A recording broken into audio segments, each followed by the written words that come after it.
Count money, man. Stack riches. Try and told him I'm a beast, bud.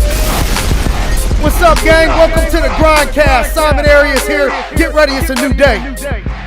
What's up, gang? Welcome to another episode of the Grindcast. Get ready, it's a new day. And today I got my man from Armenia Stone. I got my man Emery in the house. I've been waiting. I've been waiting for my, you could tell I haven't practiced it. It was that bad. But, if you're in Pittsburgh, then you've probably heard my man Emery's commercial that they do on the radio for Armenia Stone. And it's a jingle. And anytime I hear it, if you're not in Pittsburgh, I'm telling you, if you hear it, then you end up, it's one of those things you start singing it for the rest of the month and stuff. And my daughter, that's like her favorite one to hear, and she sings it. And that was before I ever met Emery. And I got to learn a little bit about him. And I'm thinking, man, what a special person you are. Super successful in business. You have a great, unbelievable story, not even, being from this country. And you have a heart of gold. You take care of your mom. You take care of people around you in business. People love you. And it's so rare to find that blend of someone that's super successful, but also humble with a huge heart and cares for others. And you just do it. You do it the right way. So what I want to do is us today just talk how we would normally talk and stuff. But I do have questions that I want to guide this for the listeners to be able to learn things from you, because I think there's a lot of value that you can bring to people and impact people's lives over the next 45 minutes or so. So, Emery, you mind starting out and kind of walking people through your story briefly, who you are? First of all, I would like to thank you, Simon. Brother, whenever I see you or whenever I hear your voice, I am pumped. You have that charisma, man. I love your style. Thank you. And thanks for the opportunity to letting me talk to you on this podcast. And my name is Emre, last name Basman. And I own Armenia Stone in Pittsburgh. We have two locations. One of them is 60,000 square feet. We have our factory in here. And we have another location in Robinson, which is very close to Pittsburgh Airport. It's about 10,000 square feet, and it is in a shopping mall. And about me, myself, I born and raised in Istanbul, Turkey. And I always say I am a patriotic American and proud immigrant. So as an immigrant, I came to United States when I was 23 years old. Now I am 43. And I was born in Istanbul, and I was blessed and lucky to born in Istanbul, because Istanbul is a beautiful city. And it has about 15 million people. It is a passage between Europe and Asia. And I was blessed to have beautiful parents. My father was a businessman.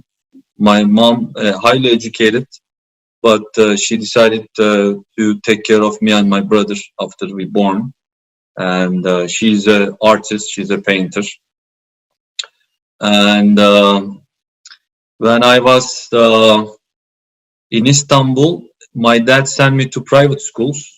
I started learning English when I was 9 years old. And I finished my high school, and then I went to Cyprus. Cyprus is an island in Mediterranean, half Greek, half Turks.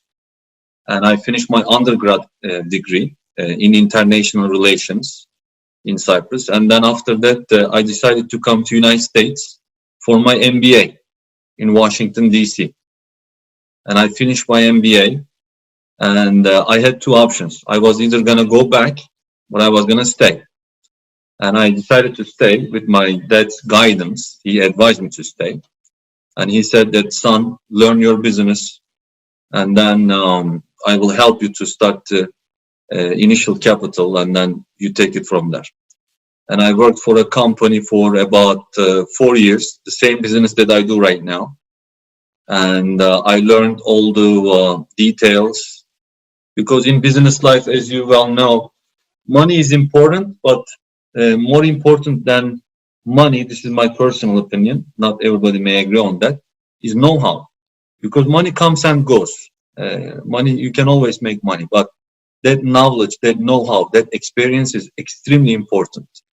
So my target, my goal was to learn the details, and me as being in United States, this is different culture, different country. So I learned almost every single detail about our business, and I decided to open my own back in 2008 in Washington, D.C. I opened as a wholesaler, and which means that I was importing containers and I was selling them to East Coast and some to Midwest as well. And yeah. And then it exploded. You know, so that part, that's like boof. That's what that is. That's boom, and you blew it up. You know, and I know it's, you know, it's tough to you struggle talking about, you know, your successes because you don't want to come off as not grateful or arrogant, and I get it. But you know, I know you have a box at the Steelers games, you know, which you invited me into, and I mean, you're just very well known, probably the best at what you do in our area, definitely in the state, I feel. And so I think, you know, first of all, everything that you say sounds cooler coming from you than it does for me. You know, you say when you see me, you get pumped up. When I see you, I smile, and anything that comes out of your mouth is going to be awesome. You know what I mean? I appreciate that. I love that. So, you know, and something that stuck out to me when you were saying about getting the knowledge, you know, I forget who said it. I think it was a rapper, but you know, it was ask for money, get paid once, ask for advice, get paid twice.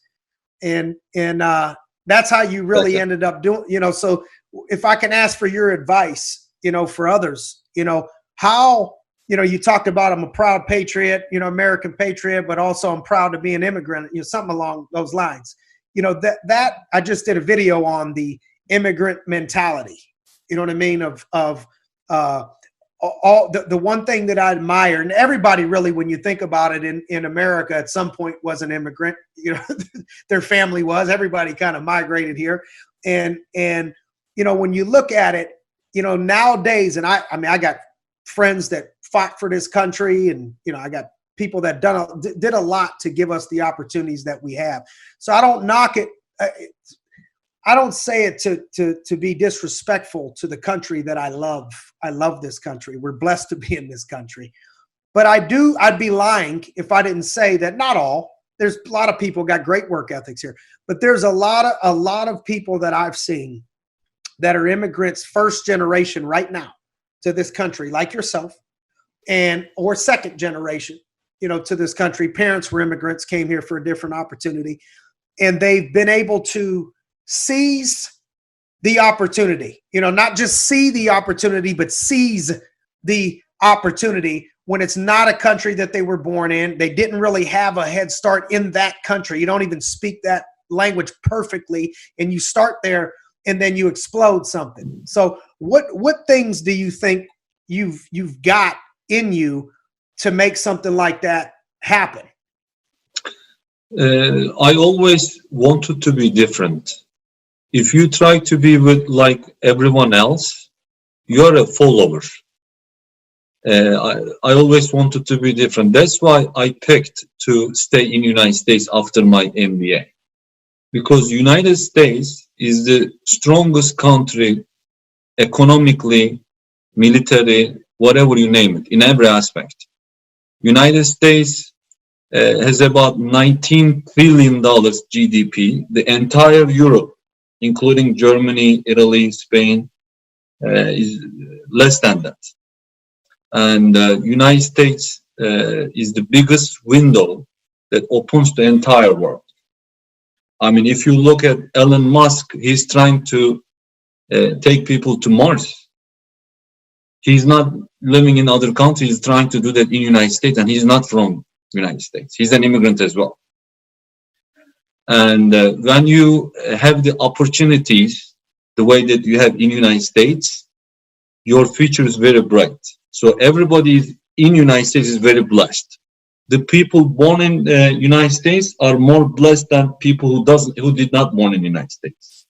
That's how I see it. So I was happy to make a decision to stay in here. Reason why? Because right now I have about over 100 employees, and in my factory I use the highest technology. At the same time, I am traveling around the world, and I experience different cultures and so on and so forth. And the product that I bring to United States is appreciated, and people admire that, and they buy from me.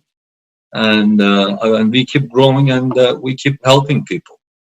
And what, as an immigrant, there are, I will say, for myself, I had,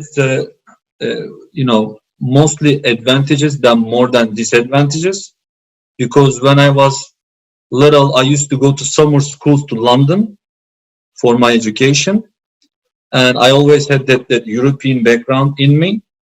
And when I came here, my focus was to be successful in business life, and I worked so hard, and I disciplined myself so hard to achieve the certain success.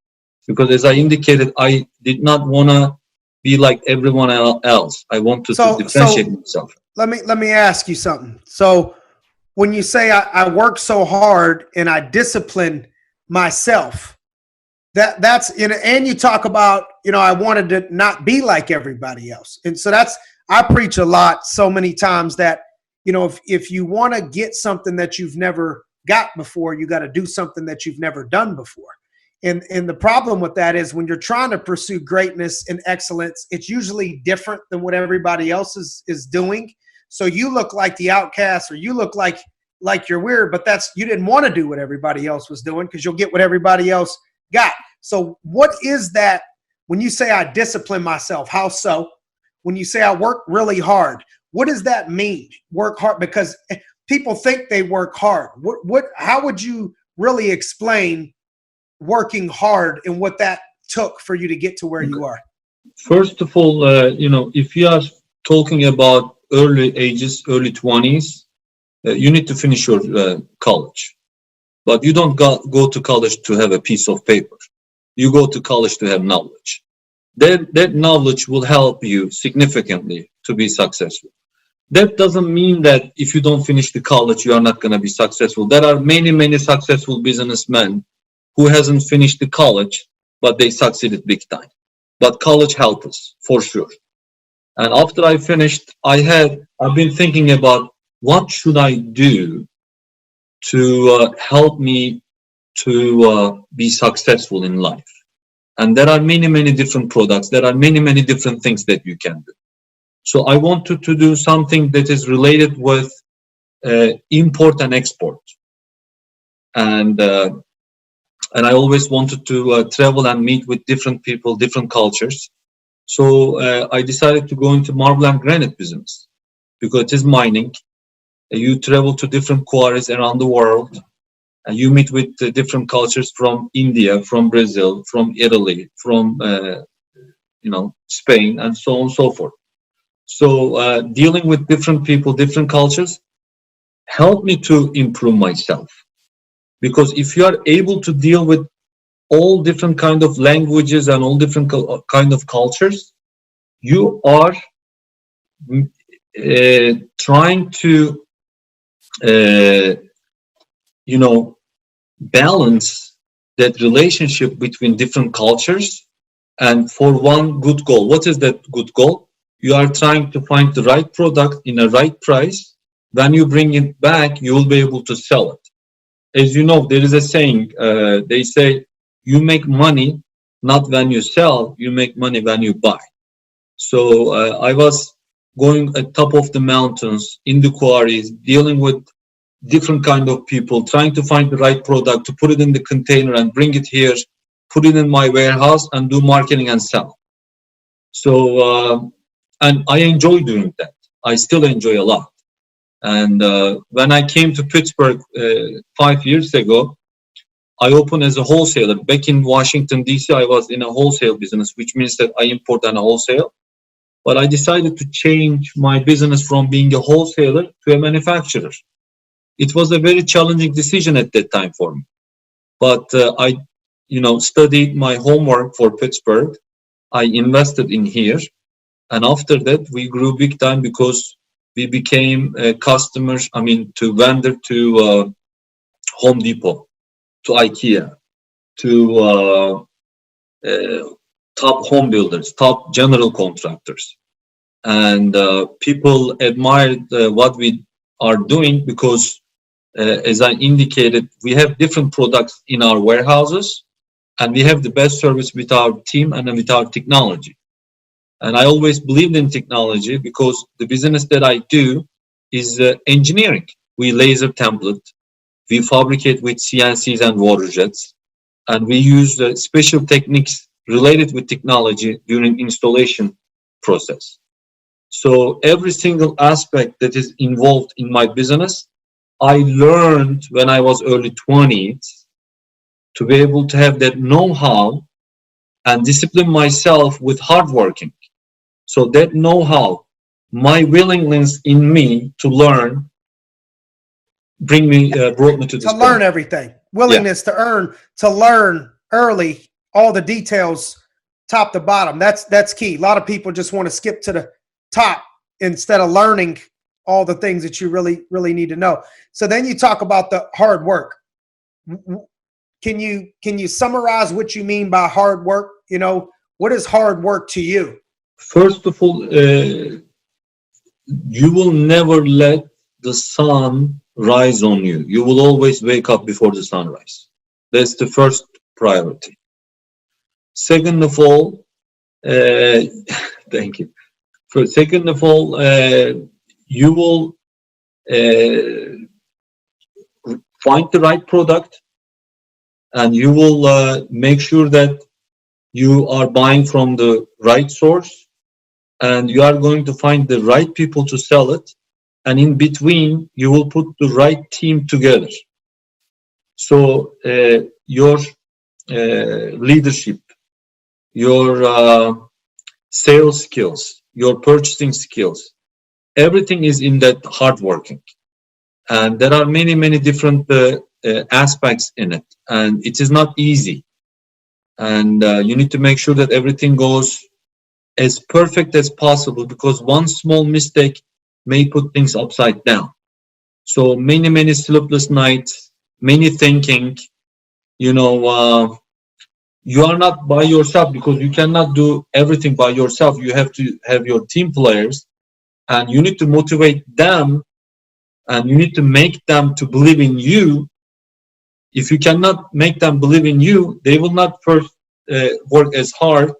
Second of all, they will not do the right work. They will just come to work just to get salary and you will keep failing.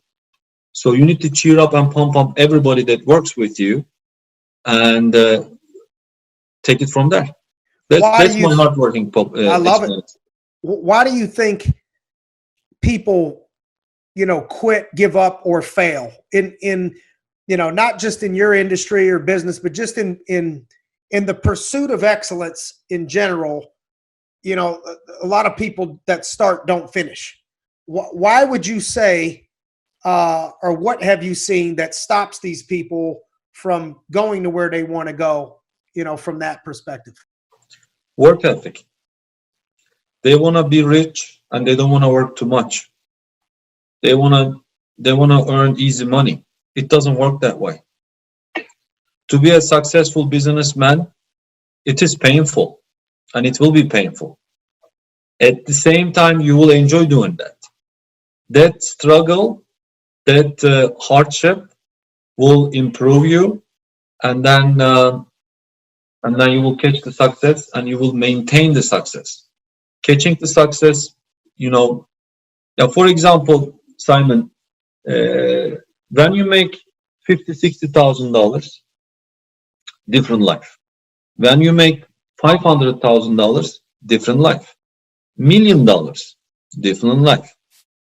For example, right now, as a person who makes million or so, I want to be a billionaire. The race still keep going. The race will keep going even you become a billionaire. Every step has different challenges, but you need to have that eager feeling in you to be able to keep going. If you try to shorten things, if you are very, weak on pleasure. What I mean by pleasure, you want to sit at home. You just want to watch TV. You don't want to, take reasonable risks. It doesn't work that way, brother. It doesn't, and it will not. I mean, unless you hit the lottery, And you know the statistics on that, it's mind-blowing. I ain't hating on them, but it's mind-blowing when you look at how many people hit the lottery and end up broke again. Exactly. Google it. You know what I mean? It's mind-blowing. Quarantine life right now. I miss you and Andrea. I don't get to see you guys. Likewise. What have you learned over quarantine? Anything you've learned? Anything you've started doing? That you weren't doing? What I have realized, it was like a sudden break for everybody. No one was expecting something like that. There are two things. One, in personal level, I have realized that God is great. We are blessed, and we are healthy. And some people were not as lucky as us, Simon. They died or they are in ICU right now as we speak. And I'm very sad, and I pray for them. And in a business life, we stopped about, I will say, 2-3 weeks. We were shut down. But as you know, I applied for a waiver, an exemption, and I got my exemption. And we've been working since the second week of April for the, last 15, 20 some days. We are doing maybe 20, 30% capacity, production and installation. And tomorrow, construction business is opening again, which is a blessing. And we will be 80, 90% capacity. And for rainy days, people should save the money. People who did not save money, unfortunately, will have hard times. So this is a lesson for everybody. At least you need to have 6 months to a year savings. If something happens, not the virus itself, you may have a cancer, God forbid. You may have a heart attack. So even that thing that that virus stuff reminded everybody, the life is not always like run. Sometimes you need to sit back and take a deep breath, think through it, and if something happens, what I saved, and it is time to give. Right now, if anybody needs help, you are a businessman, I'm a businessman. I mean, we have our limits, of course, but anything that we can do, I'm at your service, brother. Healthcare workers, policemen, whoever, we are here to help. Amen. That's how we roll. That's what we do. We roll, brother. Exactly. That's how we got together. That's how we got connected, because of your heart and similar interests and feelings. But is there anything that people misunderstand about you? Is there anything that people, maybe that don't really know you that well would misunderstand something about you? I always approach everybody with respect and love, and I will have a hard time for people to misunderstand me. But one of the funny misunderstanding, I'll put it that way, because I am working with my guys, sometimes in the factory, sometimes I go to installs, I am in the showroom. So when someone walks in, a customer or whoever, they don't think that I am the owner. So they start talking to me like one of the employees, which is perfect. I love it. Don't get me wrong. And, my operations manager, my GM, walks in and says, oh, he's our company owner and CEO. I pretend like I'm still not the owner and just keep talking, trying to help the customer or whatsoever. And I love it. Other than that, I don't know. What advice, or maybe not even advice, what would you say to yourself of the 10 years ago? Let's say Emery of today, talks to Emery of 10 years ago. What would you say to that person 10 or 15 years ago? 10 years ago, I was in Washington, D.C. And I wish I came to Pittsburgh 10 years ago, not 5 years ago. Because big cities like New York, Washington, D.C., it is fun to live. Shopping, restaurants, bars, big, crowded. If you like that kind of a life, it's fun to live. But what I have realized, I wasn't thinking that I will be able to live in a... Pittsburgh is not a small city, but it's not as big as like Chicago or New York City. It's in between. So I wasn't seeing myself living in a city like Pittsburgh. But after I start living here, I have realized that the life quality is much, much better than big cities. So when you asked me 10 years ago, what were you going to say? I wish I came to Pittsburgh 10 years ago, not 5 years ago. What is that life quality you think is better? Because I agree. I love Pittsburgh. You know where else I love? You love the same place, Florida. No more. I used to Florida. Be a snowbird. I used to be like you, snowbird. But Natalie put that to the halt with the kids. What things do you think stick out to you? Because I love Pittsburgh too. Other than it not being the beach, everything else about it I love. Pittsburgh, has been trade center for the last couple hundred years. And when I studied Pittsburgh, I was extremely amazed with the history. French conquered here, and then British came, conquered from French, and then British and George Washington came to an agreement, and the U.S. bought the city from British people. And the first factory in the United States was established in Pittsburgh. And Pittsburgh has been the trade center of the world. Even though we are not on an ocean, Pittsburgh was the biggest port in the United States. And Carnegie Mellon and many successful businessmen was in here. And education, like University of Pittsburgh, Carnegie Mellon, and it's amazing. I mean, plus, mountains, and the nature is beautiful. The downtown city is amazing. Sports. I'm a big time sports fan in every aspect. I was a professional soccer player, and Steelers, Penguins, Pirates. I mean, having those kind of teams in the city that you live is amazing. And people are that's the point. I mean, the people in Pittsburgh are very welcoming.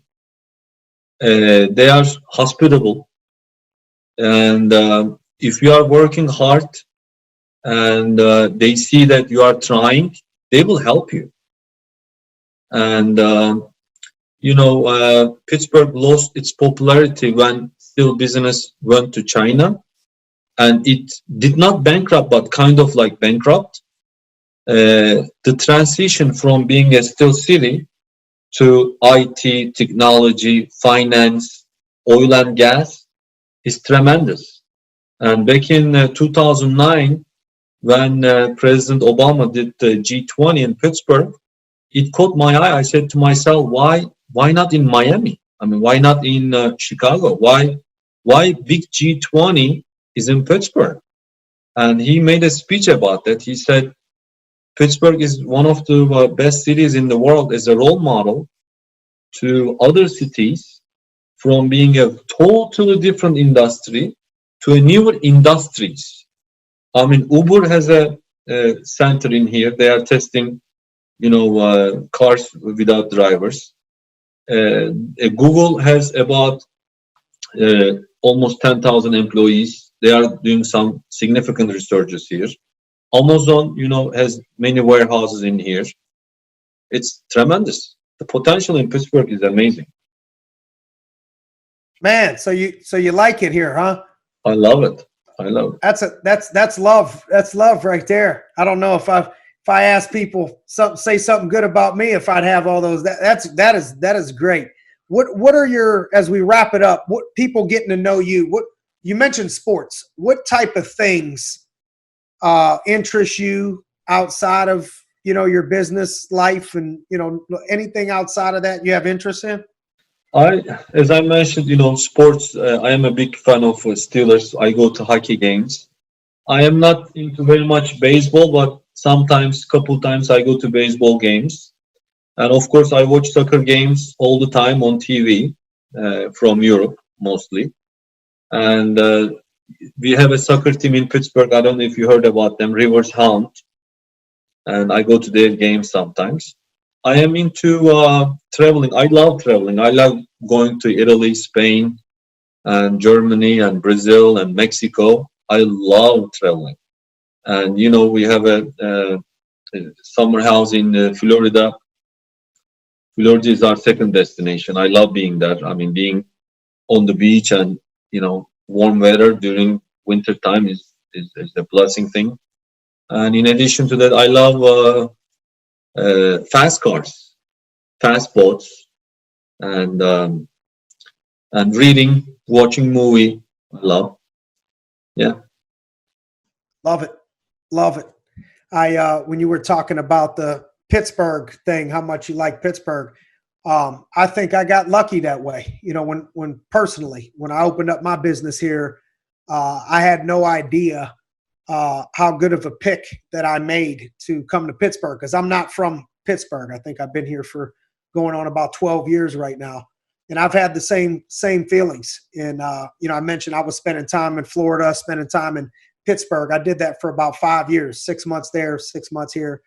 And when I came back here full time, I realized and remembered how much that I just, I loved it. Our business exploded, from me being here, the full time. This is where our corporate headquarters was.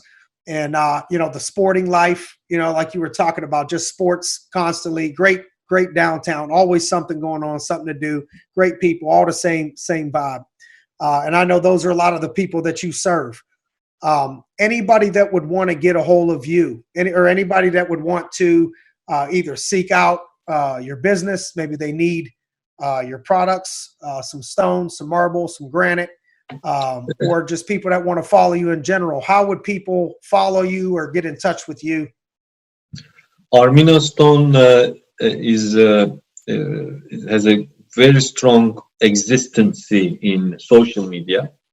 We are on Facebook, Instagram, LinkedIn, and our website, arminostone.com. And they can reach me through our general email, info@arminostone.com, or Emre, EMRE, @arminostone.com. Anyone in Pittsburgh or in Eastern Ohio, Northern Ohio, down to West Virginia, Morgantown. We cover about 200 miles as you take Pittsburgh as a center. And if they want to reach me personally, they can reach me through LinkedIn. I have a LinkedIn account. They can message me. I will happily answer them, or through my email. So beautiful. Well, we appreciate you coming on the Grindcast today. A lot of wisdom shared there. A lot of stuff makes sense, and I know a lot of people will find a lot of value in everything that you said. Appreciate that. appreciate you taking time out and Thank you so doing much. what you do, giving some of yourself and to help others. That's your heart. That's what you do. You give and you love people and you care about people and you work hard and you're one of those great people that I've had the opportunity to meet in this world. And I'm just so grateful that I had the opportunity to meet you, bro, because you're the man. Likewise. And I just miss seeing you in person. So Likewise. but thank you. Thanks for joining us on another episode of the Grindcast. Get ready. It's a new day. Count money, man. Stack riches. Try and told him I'm a beast, bud.